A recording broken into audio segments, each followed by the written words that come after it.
Deputado, eu queria te entender como é que você se sente estando, se o senhor é de um partido que está na base governista, o senhor é contrário, frontalmente contrário a essa matéria, a esquerda tem críticas a essa proposta, mas tudo indica que vai ser aprovada com muitos votos governistas. Como que o senhor se sente? E já vou emendar para uma outra polêmica. Muita gente diz que a esquerda não tem uma formulação, um programa para a área de segurança pública. Como que o senhor responde a essas críticas? Primeiro, esse projeto é uma excrescência e a esquerda como um todo tem que votar contra. E o nosso tensionamento e pressão vai exatamente nesse sentido. A pergunta mais importante que tem que ser feita é: essa proposta diminui ou aumenta os índices de violência? Ela aumenta os índices de violência. A partir do momento em que você não tem uma lógica que faça com que a pessoa que sai de uma unidade prisional tenha o convívio familiar, que possa desempenhar as mais diversas atividades, como por exemplo num espaço de trabalho, num espaço de estudo, você está dizendo que o sistema prisional vai ser alimentador da espiral da violência. Porque lembremos, na proposta que foi aprovada na Câmara, a gente não estava falando só da saída temporária daquelas pessoas que iriam visitar familiares, a gente está falando de gente que saía para trabalhar e estudar.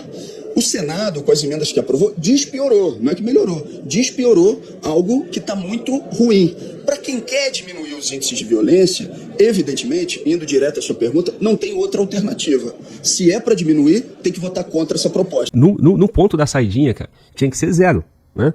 Eu só posso sustentar uma saidinha se eu consigo dizer que todo mundo retorna e todo mundo, quando sai, não comete crime. Porque senão, pô, eu tô dizendo para a população o seguinte, ó, eu prendi, julguei, condenei, né? E eu tô botando o cara na rua ainda porque faz parte da ressocialização. Só que eu tenho um desvio padrão aqui de 5% que eu acho ok, tolerável. Então você que tá aí em casa, ó, você pode ter sua casa arrombada, você pode sofrer um 5-7, um assalto, você pode ser violentado sexualmente, você pode até perder sua vida, porque faz parte do meu processo. Cara, isso não faz o menor sentido. Como é que justificavam essa defesa, entende? Igor, a esquerda é tão alienada em relação a isso. Quando o Derrite veio aqui, você me convidou para bater um papo com o Derrite me contou uma história, não sei se foi lá fora, aqui embaixo. O Derrite falou para mim até uma eleitora de esquerda que falou: eu voto no Lula, mas eu voto em você porque por causa da questão da saidinha. E eu falei: Derrite, a quantidade de mulheres assassinadas no Brasil nos últimos 10 anos por bandidos que saíram de saidinha, o cara chegou em casa e descobriu que era corno, que a mulher tinha traído ele, mata. Na penúltima saidinha foram 2 casos, né? E eu mandei até a foto dos casos para a secretária do Derrite. Então, camarada, realmente o próprio pobre no Brasil não quer saber de saidinha. Agora, a discussão que eu gostaria que fosse feita, porque a esquerda alega, tem saidinha no mundo todo, e é verdade. Mas o mundo todo não tem um ambiente do que o Brasil tem. Mas no mundo todo também a saidinha não é com o sexto da pena. Como eu falei pro Igor ontem, em Nova York é 9 décimos, vários países, como eu falei pro Glauber, Nova York é 9 décimos, mas na América do Sul, com quase toda ela, é 2/3. Então, assim, o Brasil tinha uma loucura que era 1/6. Falou da Derrite, você nunca vai aprovar o fim da saída temporária, nós conseguimos.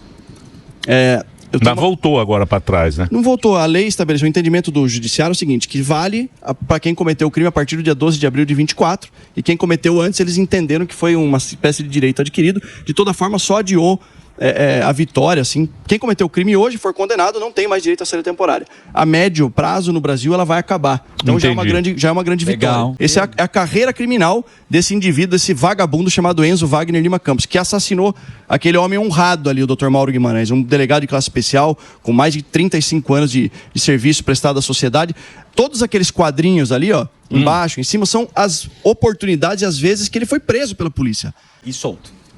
E aquela bolinha vermelha ali, em determinado momento, algum iluminado, algum juiz de direito, concedeu para ele a prisão domiciliar, achando que ele ia ficar em casa. Ele é bonzinho. Quietinho. E foi justamente por esse benefício que ele acabou cometendo o último delito, que foi preso por isso. Inclusive, foi tirar a vida do delegado de polícia. Então, usa sempre o exemplo do Rudolph Giuliani em Nova York. Ele entrou para a história estudado no mundo todo, reduzindo 30% os delitos. Sim. A gente reduz 50%, 60% e não consegue atingir o nosso objetivo. Sério que foi só isso que ele reduziu lá? Foi super falado. Mas o problema é a questão lá, super estudada no mundo todo. A teoria das janelas quebradas, onde se pune o menor dos delitos para evitar que uma hora aconteça. Aqui não. A gente não pune o menor dos delitos. Pelo contrário, tem discussões que falam em liberar a droga, que X gramas de maconha. Então, enquanto o Estado Brasil, não tomar uma providência, não encarar essa reforma do sistema de justiça criminal, que eu brigo há tantos anos para acontecer, e o protagonista tem que ser o Congresso Nacional, já que o governo federal não vai tomar nenhuma providência com relação a isso, a gente vai, infelizmente, viver esse estado em que... E o pior, agora eu vou falar na minha condição,